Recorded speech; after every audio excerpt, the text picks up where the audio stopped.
welcome to this week's coffee blog. It's now Friday the 21st of May, just 8 AM in the morning, so getting ready for another busy day at work. And this week the 30 kilos had a lot of work already, and it's going to get busier next week, I think. So how did we get on last weekend? Was in work both Saturday and Sunday, typically for me. Just finishing up, tidying up some bits, sorting out to make space in what has always been my domain, the small roasting room, where the roasting coffee is getting packed. So I cleared quite a lot of that out to make room, because on Monday I had a new member of staff start, so I needed to make space for them. So that's gone very well. They've sort of come in and straight away picked up the idea of everything very straightforward, kind of made it look too easy actually. But yeah, that's been really good. Straight away packing coffee into kilos, 500s, 250s, printing and labelling it, no problem. Getting an idea of the roasting process, I don't see any problem with them progressing on to roasting, so that's good as well.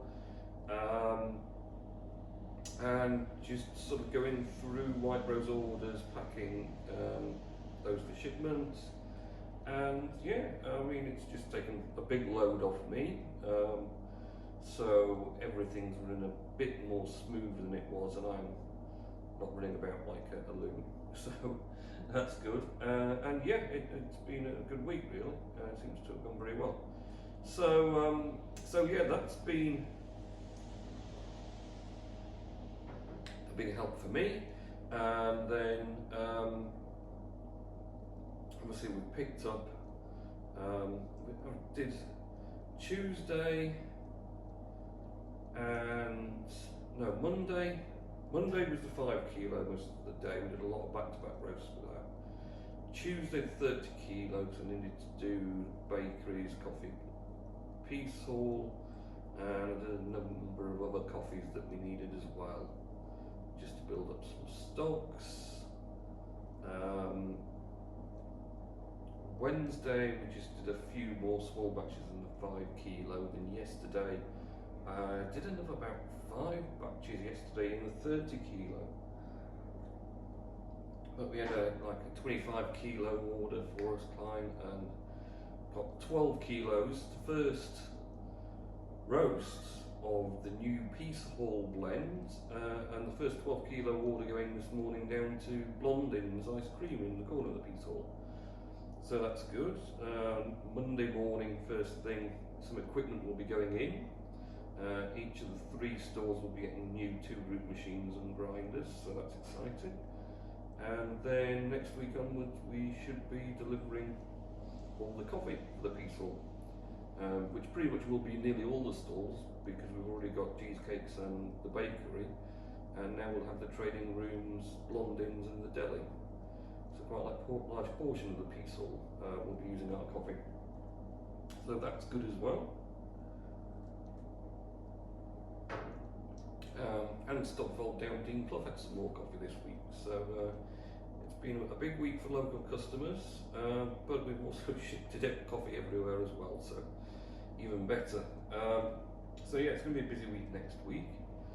The other thing that happened this week was Tuesday I did have to say goodbye to my reasonably priced French SUV.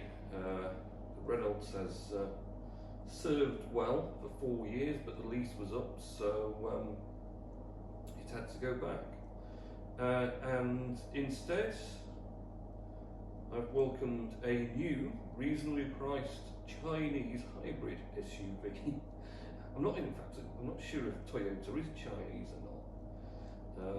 I want to double check that really. But yes, a Toyota RAV4 hybrid, which A is automatic, and I've never driven an automatic in 22 years, always manual clutch cars, so that was a new experience. But yeah, and hybrid, so self-charging hybrid, big battery pack when you're not accelerating it uses the actual electric motor to claw back to get electricity, so it slows the car down and charges up the battery at the same time, that you can then use for low speed cruising, stop start things, whatever else. Just use the battery rather than the engine.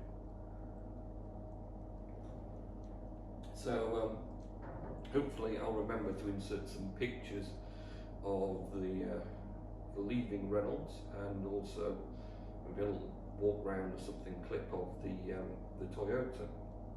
So yeah, another blind kind of order for a lease. It's only a 2-year lease, and then hopefully I'll see what the electric market's got to offer. But yeah, so far a lot of things I like about it. There's a couple of things I'm kind of find annoying.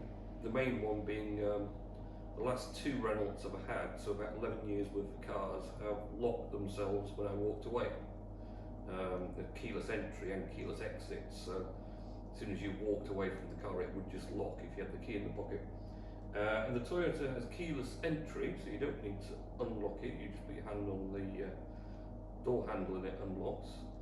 But it doesn't lock itself when you walk away, which is a bit of a problem for someone who's very used to that, because now I've got to try and train myself that I need to lock the car when I leave it, or I'll just be leaving it unlocked for anyone to get in and do what they fancy.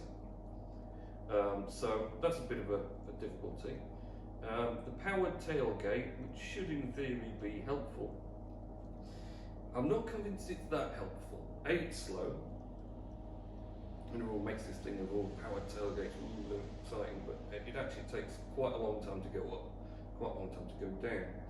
It doesn't seem to want to unlock or go up if the car's locked, which means if you're using it from the remote, you've got to unlock the car, then press and hold the button to get the boot to actually open, which is a lot of faffing. It's not so bad if you park somewhere, because there's a button inside that you can press to open it, although the first few tries with that got flawed because the car itself was locking itself when it went over 12 miles an hour for whatever reason.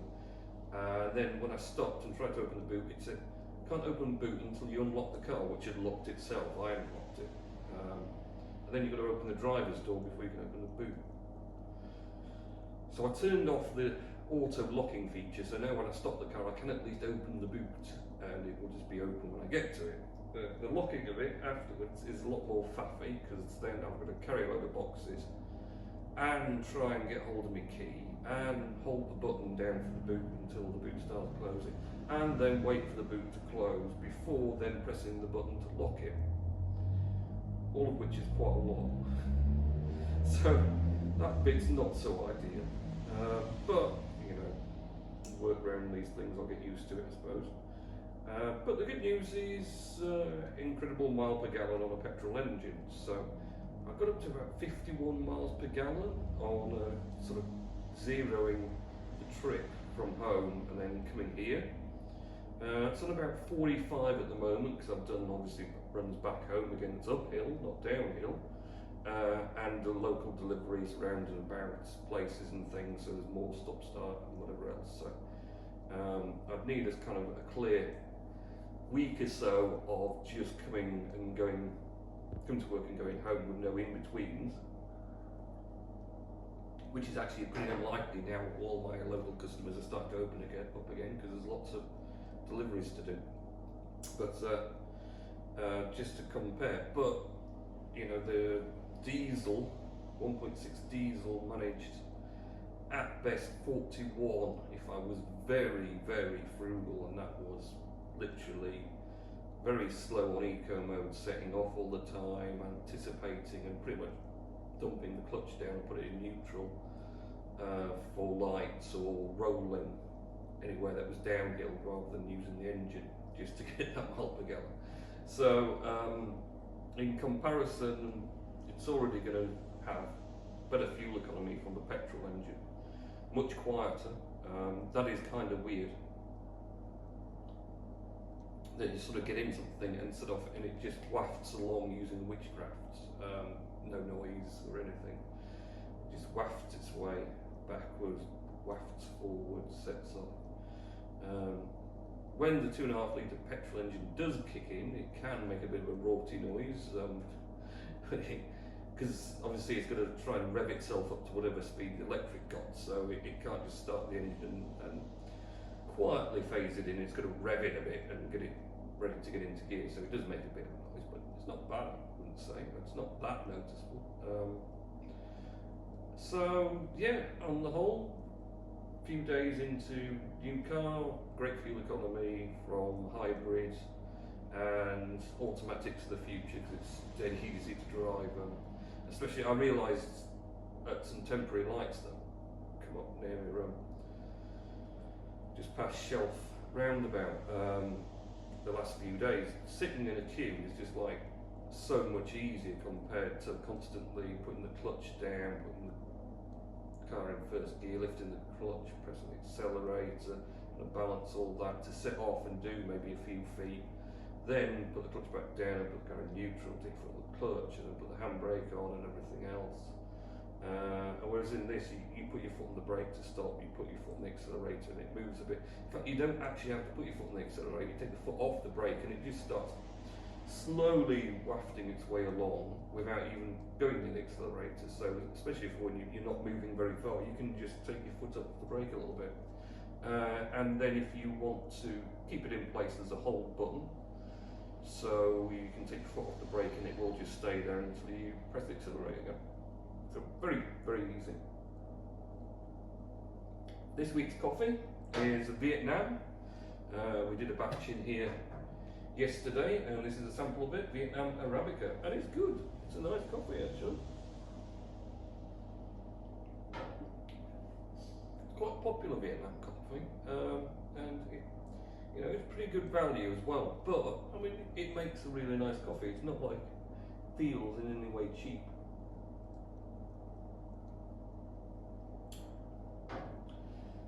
Kind of some fruity flavours going on, but also a little bit of,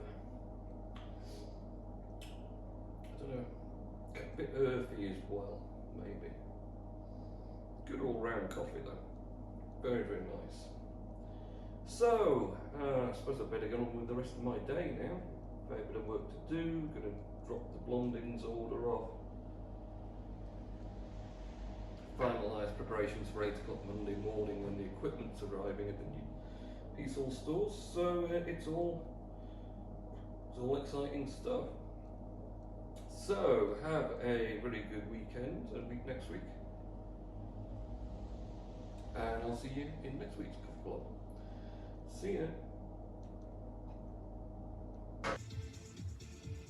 Hello, this is a little coffee vlog edition because shockingly I managed to totally forget Mr. Nellis's words of wisdom. How bad is that? So I thought, well, I'm out anyway, just been delivering to Blondins at the Peace Hall, and you should be able to see ahead. So I thought, while I'm out, I'm going to do a quick little bit with Mr. Nellis's words in. First introduction to the new Toyota. I've discovered Toyota's actually Japanese, not Chinese. Apologies, Toyota. So it is actually a Japanese, reasonably priced hybrid SUV. So obviously it's sitting while parked in order to not get fined or anything for vlogging while in the car. So let's get on with Miss Nellis's words of wisdom, and then I need to get on because obviously I've got lots of things to do. So let's have a go. Let's find messages. Mr. Nellis. My things for you to talk about on your vlog. Me as I've watched Bloodshot starring Vin Diesel. Good film that actually. I enjoyed that. Me as I've been to Yeadon Tarn on Monday. Oh, sounds nice. I've not been there before. Gangster Granny the ride at Alton Towers. Okay then. Whatever takes your fancy. Has Callum ever seen any Stuart Little films? Long time ago. The animated version of Riverdance, not seen that or heard about it or anything, to be honest, Richard, but whatever. Right, so that is it. That was nice and short, wasn't it? I don't know. Obviously, I got so excited about talking about the new hybrid that I Totally forgot that I ought to be doing Mr. Nels's words of wisdom.